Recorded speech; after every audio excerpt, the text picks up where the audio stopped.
सुमन ज्यादा पढ़ी लिखी नहीं थी, पर वैसे वो बहुत होशियार थी। धामपुर शहर में उसकी ससुराल। आजकल वो अपने बेटे पारस के साथ मायके रहने आई हुई थी।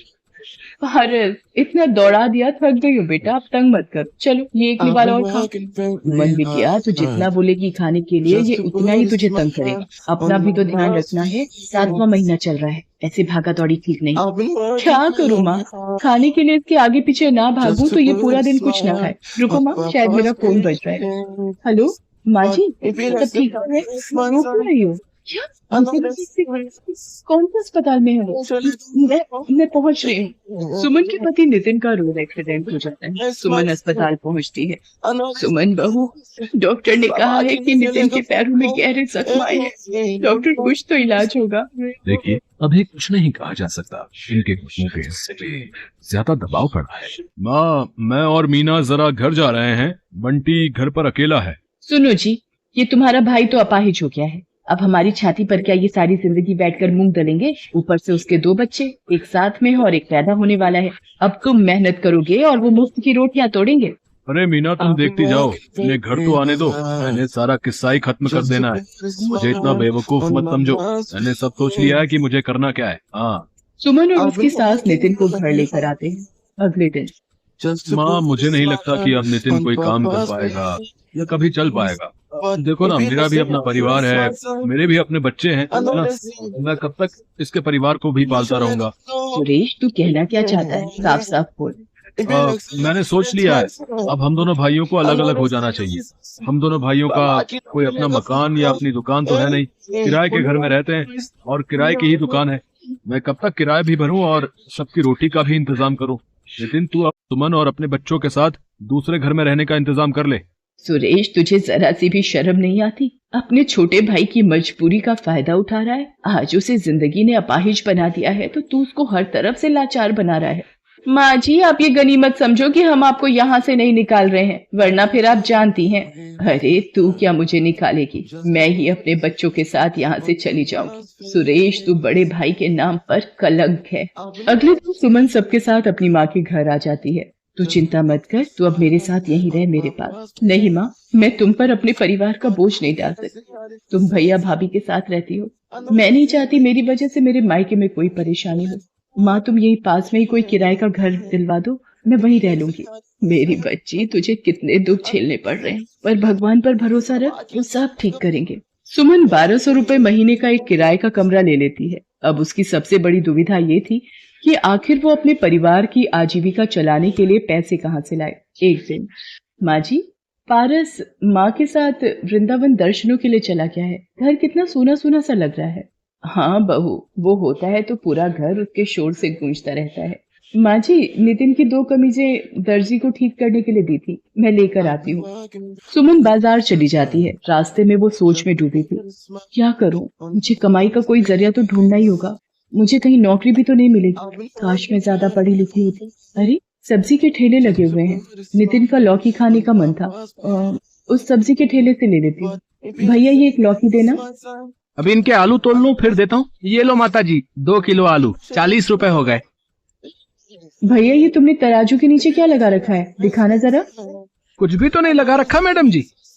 सुमन तराजू उठाती है। वो ये देखकर हैरान रह जाती है कि तराजू में चुंबक चिपकी हुई है। भैया, कुछ तो शर्म करो, तुम लोगों को धोखाधड़ी से सब्जी बेच रहे हो, चुंबक लगाकर घपला कर रहे हो। ईमानदारी से काम करना नहीं आता तुम्हें? पता नहीं कब से लोगों के साथ धोखाधड़ी करके सब्जी बेच रहा है। सुमन को बोलता देखकर लोगों की भीड़ लग जाती है। तभी वहां एक आदमी आता है जिसे देखकर उस जगह पर खड़े सारे ठेले वाले उसे झुककर नमस्ते करते हैं। तुम्हारिया, क्या हुआ? यहाँ इतना शोर कैसा तेरे ठेले पर? ये सब्जी वाला लोगों को ठगता है, अपने तराजू में चुंबक लगाकर लोगों से धोखाधड़ी करके अपनी सब्जी बेचता है। तेरी इतनी हिम्मत हरिया कि तुम मेरे इलाके में सब्जी का ठेला लगाता है और धोखाधड़ी करता है। मैं चाहूँ तो अभी तुझे यहाँ से हटा सकता हूँ। माफ कर दो सज्जन सेठ, आज के बाद कोई बेईमानी नहीं करूंगा। शराफत से सब्जी बेचूंगा।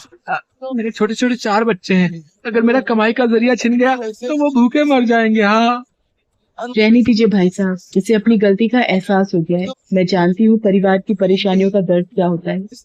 बात करते करते सुमन की आंखें भर आती हैं। तभी चिंता से उसके दर्द शुरू हो जाता है। वहाँ आसपास में भीड़ लग जाती है। अरे इन बहन जी की तबीयत खराब हो रही है, लगता है इन्हें अस्पताल ले जाना पड़ेगा। सुमन की अचानक शायद चिंता और परेशानी से दर्द शुरू हो जाता है।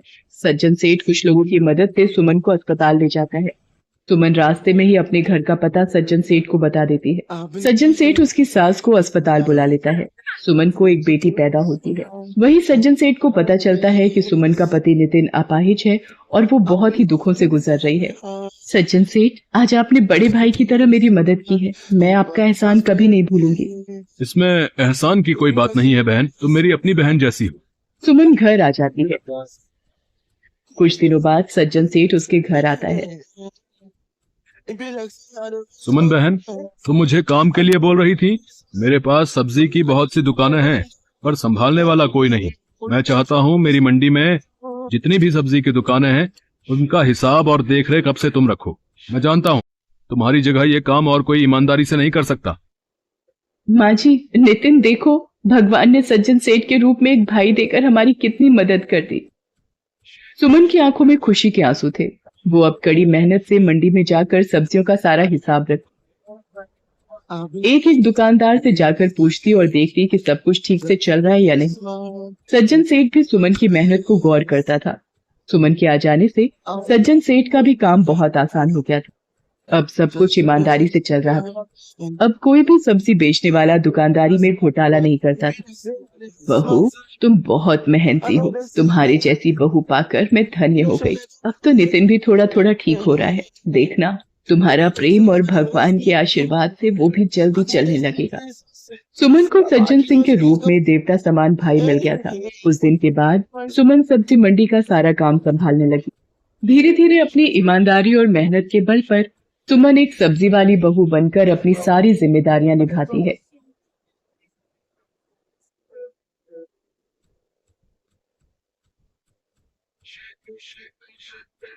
पालमपुर गांव में एक नदी के किनारे छोटी सी कुटिया थी। उसमें एक बुढ़िया रहती थी।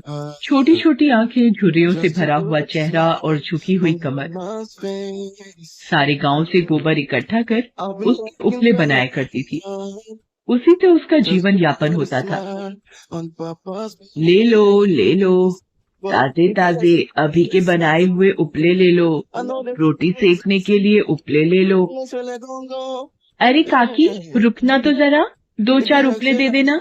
आज नया चूल्हा बनाया है, सोचा ताजे उपले जलाकर ही रोटी बनाऊंगी।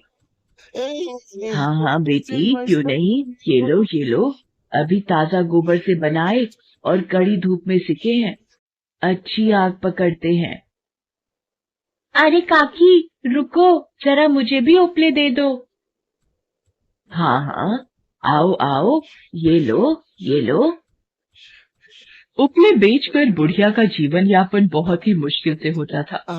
जो भी दिन में 10-15 उपले बिकते, उससे वह अनाज लेती और पकाकर खाती। हे भगवान, जिंदगी के आखिरी दिनों में भी कष्ट दिखा रहे हो। इस उम्र में भी भूखे पेट सोना पड़ रहा है। हे भगवान, कुछ आग दिखाओ। अगले दिन बुढ़िया भोर होते ही गोबर लेने निकल जाती है। हर घर के मवेशियों को सहलाती और दुलारती है। वैसे रामू ग्वाले की श्यामा गाय उसे बहुत प्यारी लगती है। अरे श्यामा, तू गाय नहीं कोई देवी है। तेरे कारण ना इस रामू ग्वाले का भाग्य ठीक हुआ, बल्कि तेरे गोबर से मैं अभी तक बची हुई हूँ। ये देख, आज मैं तेरे लिए रोटी लाई हूँ, ये ले, खा ले। बुढ़िया श्यामा गाय को रोटी खिलाती है। तभी वहाँ रामू अंगड़ाई लेते हुए आता है। अरे काकी, आप आओ काकी, ले लो गोबर ले लो। अरे कहाँ रामू बेटा, आज तो उसने गोबर किया ही नहीं। कुछ खिलाते पिलाते हो कि नहीं मेरी श्यामा को? अरे काकी, इतना तो भूसा खाया है, पता नहीं आजकल दूध भी बहुत कम देने लगी है। अरे कोई बात नहीं रामू, मवेशियों में ऐसा अक्सर होता रहता है। तुम बस अच्छे से देखभाल करो इसकी। हाँ, नहीं तो हम दोनों की आमदनी खतरे में पड़ जाएगी। उस दिन भी बुढ़िया गांव से ज्यादा गोबर इकट्ठा नहीं कर पाई। हे भगवान। वान, तुम ये कैसी परीक्षा ले रहे हो एक बूढ़ी औरत से? या तो अभी तार दो या कुछ आशा की किरणें जगाओ। बुढ़िया उस दिन भी आधा पेट खाकर ही सो गई। अगले दिन वो नई आशा के साथ उठी। भोर में उठकर वह गोबर इकट्ठा करने निकल पड़ी। वो हमेशा सबसे पहले श्यामा गाय का गोबर इकट्ठा करती थी। उसका मानना था कि वो उसके लिए शुभ होता है। वहां से गोबर लेकर वह जग्गू हलवाई के पास पहुंचती है। अरे जग्गू, किधर है? जरा गोबर तो लाना। जग्गू बाहर निकलता है। अरे काकी, ना जाने हमारी चमेली भैंसिया को क्या हो गया है। उसने तो गलती से घी पी लिया और वो बस तब से गोबर किए जा रही है। देखो जरा साफ करके ले जाओ। बुढ़िया को जग्गू हलवाई के घर से बहुत सारा गोबर मिलता है और कुछ और घरों में गोबर इकट्ठा करने के बाद वो वापस घर जाती है। आज उसे अच्छा खासा गोबर मिला है। अब खूब सारे उपले बनाकर वो बेच सकती थी। हे भगवान, तुमने मेरी प्रार्थना सुन ली, तुम्हारी जय हो। बुढ़िया ने भरपेट खाना खाया। अगले दिन उसने अच्छे खासे उपले बनाए और सुखाकर गांव में बेचा। अगले दिन भी बुढ़िया ने ढेर सारे उपले बेचे। जरा उपले की बढ़ती बिक्री देख उसने सोचा कि क्यों न थोड़ा और कमाया जाए। ले लो, उपले ले लो, आज ताजे ले लो। अरे काकी, रुको जरा, उपले दे दो। अरे बेटा, ये लो। 10 उपले देना काकी। 1 सेर चावल। अरे काकी, अभी तो 10 उपले आधे सेर चावल। कि व्यक्ति को फायदा हो सकता है। उस बुढ़िया को सबसे पहले वो मेरी श्यामा को रोटी खिलाती है। जरूर उसी ने कुछ मिलाया होगा, बता रहे। हाँ, और रामू के घर से सीधा मेरे घर आती है। उस दिन भी आई। इस दिन मैंने इसे बताया था कि मेरी भैंसिया ने घी खाई है और उस दिन बहुत गोबर भी हुआ। जरूर इसी ने मेरे घर से घी चुराया होगा। हाँ, सही बात है। उस दिन काकी ने उपले के दाम भी बढ़ा दिए थे। क्यों रे बुढ़िया, सब तेरा करा धरा है। अब सच बता दे, नहीं तो बहुत कड़ी सजा होगी तुझे, बता रहे। मुझे माफ कर दीजिए सरपंच साहब, मैं लालच में आ गई थी। तुम्हारी गलती बिल्कुल माफी लायक, मैं जरूर इसकी सजा मिलेगी। उस पंचायत में जरा बातचीत होती है। सभी गवाहों की बातचीत से यह पता चलता है कि बुढ़िया दोषी है और ये एक गंभीर और संजीदा आरोप है। इसलिए बुढ़िया को इस गांव से बाहर निकलने का हुक्म जारी किया जाता है।